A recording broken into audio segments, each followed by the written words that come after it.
eto na naman po ang media, no? Hindi pa nga po na papalabas na nakakatkong na po yung budget ni BP Sara, ay sinisisi na naman po si BP Sara nitong media. Inunahan na. Ang banta po nito ni Laila de Lima at the right time ay mananawagan siya na bawasan, no? Ganyan po kapikon yung mga tauhan ni Martin Romualdez. Wag na tayo magkunwarian Laila de Lima, no? Alam niyo po, sabi naman sa inyo, kantiin niyo na lahat, wag lang si Martin Romualdez. Ang lahat po ay niiwasan niyang pangalan na yan. Pero lahat po ng mga bumabanat kay Martin Romualdez, asahan niyo po yung mga laway-laway, naglalaway ng mga asong ulol ni Romualdez. Yan na po. Handa na pong umatake at ngumasab. May pakunwa-kunwari pa kayo na anti-corruption kayo, pumupunta pa kayo sa mga rally. Pero pag nakanti po ang pangalan ni Romualdez, talagang gigil na gigil po kayo, no? Halatang halata ka na, de Lima. In the first place, alam mo ba na ikaw ay miyembro ng minority? Yun yung problema dito sa House of Representatives. Majority at minority, pare-parehong tagapagtanggol ni Martin Romualdez. Ibigay nyo na yan, yung tunay na minority, ibigay nyo na yan sa totoong lalaban, totoong oposisyon. Kahit ba ilan lang, si Ungab lang, si Duterte, si Paulo Duterte lang. Kahit lang po ilan sila, kahit 3 lang sila. Sila po ang tunay na minority. Huwag na kayo magpanggap na kunwari kayo ay oposisyon. Ito po, basahin natin ha. Itatama ko lang po. Kasi itong media, alam nyo naman yung media, bayaran din yan, no? Bayaran din kayo, mga media. Sinabi na ni Marcoleta yan, bayarang media. Okay, ang pinalulutang po ng bayarang media, babawasan na naman po yung budget ni BP Sara at kasalanan niya ni BP Sara. Paano ipatatanggap ng mga bayarang media na ang pagbawas sa budget ng Office of the Vice President ay kasalanan ng Vice President? Kagustuhan ba ng Vice President na bawasan? Gusto nila umatin si BP Sara kahapon, samantalang ang Cebu ay nilindol. Priority ng Vice President na makipagtumambay dyan sa inyo. Alam nyo po, budget deliberation sa plenary, hindi po magsasalita ang Vice President kahit na nagpunta riyan. Dekorasyon lang sila. Debate po yan ng mga congressman.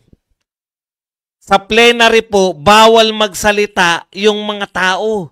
Nagsasalita lang sila doon sa pag sila po ay inimbitahan sa mga hearing. Budget hearing. Yan po pagkakaiba. No? Ngayon, sasabihin nyo, kung may move po si de Lima na bawasan yung budget ng Vice President, ang Vice President ang may kasalanan? Dapat nga dagdagan ninyo dahil yung Vice President, habang kayo nagdadakdakan, naroon sa Cebu, tumutulong sa mga nalindol. Hindi po ba dapat yun yung trabaho ng Vice President? Debate po yan ng mga congressman, ang plenary. Pinaaate nila, sabi nila, pag hindi ka umaten, BP Sara, hindi namin tatalakayin. Alam mo yung sumulat si BP Sara? Hindi sinasabi ng media yan, di ba? Nililihim yan. Sumulat po si BP Sara. Noong September 30 dapat sila nakasala. Ito po na lang po ang dadalo. Sabi ng mga congressman na gustong-gustong bawasan yung budget ni BP Sara. Sabi ng mga congressman, aba kung hindi ka atin, hindi namin pag-uusapan yung budget mo. Kaya sumulat po si BP Sara. Gusto nyo kong paatinin? Ayaw nyong isalang yung budget ko? O paatinin nyo rin si President Marcos. Hindi po ba tama lang yun? Nagbibigay kayo ng kortesiya sa President, ayaw nyo magbigay ng kortesiya sa Vice President? Paatinin nyo rin si Marcos. Ayaw naman nila. O bakit po pwede kay BBM, hindi po pwede kay BP Sara? In fact, pareho silang nasa Cebu. Unahin pa ng Vice President, umatin sa dakdakan ninyo. Wala naman po siyang gagawin dun. Manunood lang po siya. Dahil yan po ay debate lang, plenary session, ay para exclusive po, para lang sa mga congressman. Kaya lang po gustong umatin sana ni BP Sara, di ba sabi niya, noong nakaraan, umatin po siya sa budget hearing. Siya po nag-present ng budget ng Vice President. Umatin po siya sa budget hearing, tinanong po siya ng mga makabayan black. Nasagot niya naman po. O siguro nakaisip, sana hindi ko to tinanong sana, siguro nakaisip na naman sila ng panibago. Nag-iisip lang kayo, kayong bayarang media, ang headline ninyo, Sara Duterte's absence conditions put OBP budget risk of another cut. Yun ang dahilan. Kaya magkakaroon ng budget cut, hindi dahil ginusto ni Vice President Sara Duterte. Kaya mayroong budget cut dahil ayaw ninyong nakakatulong ang Vice President. Galit na galit kayo pag nakakakita kayo na tumutulong yung Vice President. Samantalang yung budget niya, mas malaki pa yung isang araw na delivery kay Martin Romualdez sa katkong ni Martin. Opo, mas malaki pa po yung isang araw na delivery sa katkong ni Romualdez ayon kay Gutesa. 1 billion mahigit, 1.6 o 1.7 billion. Ibig nyo sabihin, yung taon budget, isang taong budget, mas malaki pa yung katkong na isang araw ni Martin Romualdez, pero kakatkongin nyo pa. Babawasan na naman nila, ilalagay na naman nila para may nakawin na naman yung mga magnanakaw. Opo, magnanakaw kayo.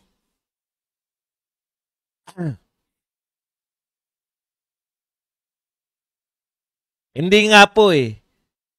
Gusto niya ng una i-zero. Pero sa tingin niya hindi papasa. Kaya sa tingin niya papasa yung budget cut. Pag binudget cut niya yan, o sige po, ano yung katwiran ni Laila de Lima? Bakit siya galit na galit kay BP Sara at bilang paghiganti ay babawasan niya yung budget ng OBP? Ito po ang sinabi ni Laila de Lima. She mentioned Duterte's presence on September 29, where she was seen uploading Senator Chis Escudero's privileged speech accusing former House Speaker Martin Romualdez of corruption. Ayun pala yung kinagagalit ni De Lima.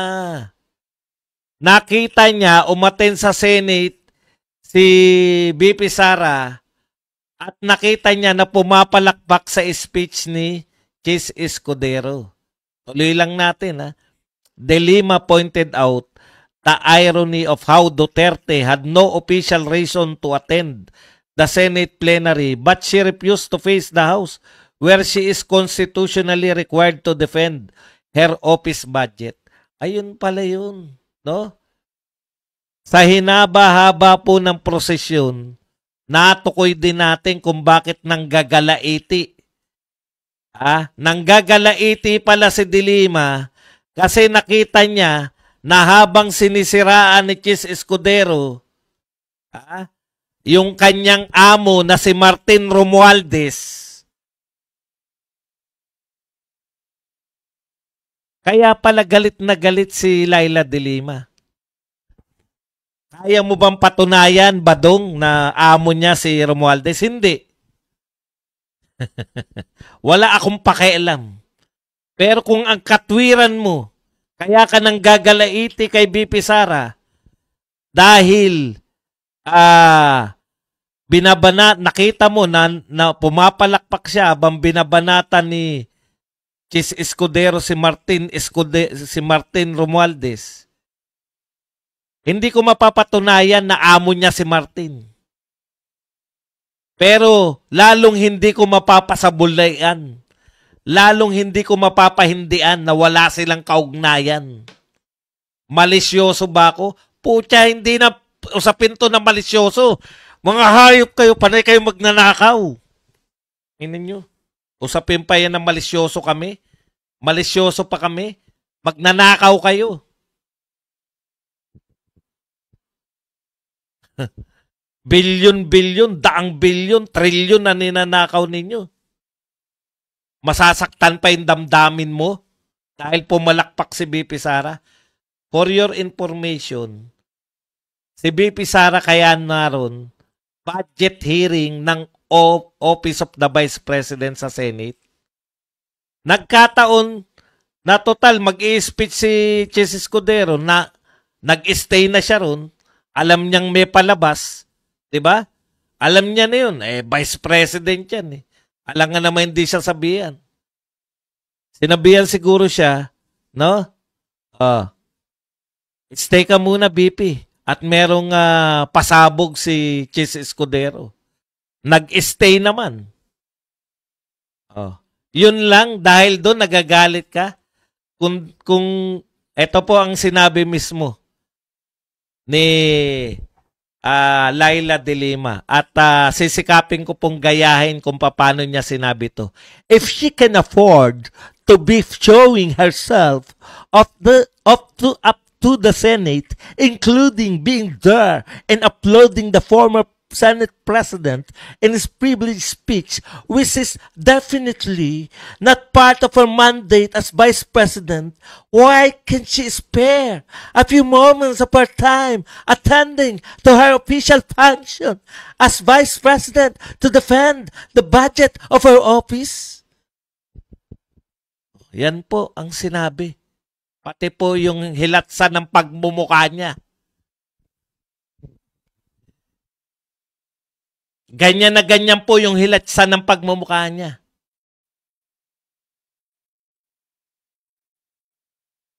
Kaya ka nang gagalaiti dahil umaten siya sa Senate habang binabanatan yung amo mo.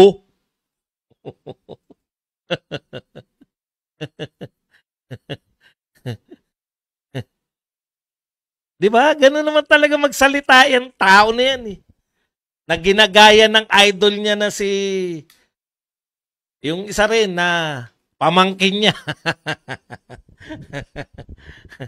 Kaya yung hilatsa ng pagmumukha nila, yung paraan nila ng pagsasalita, nakakasuka.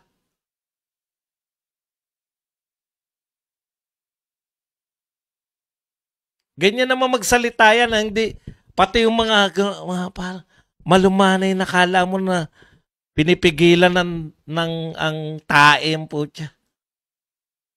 Yan lang po ang dahilan kung bakit siya galaiting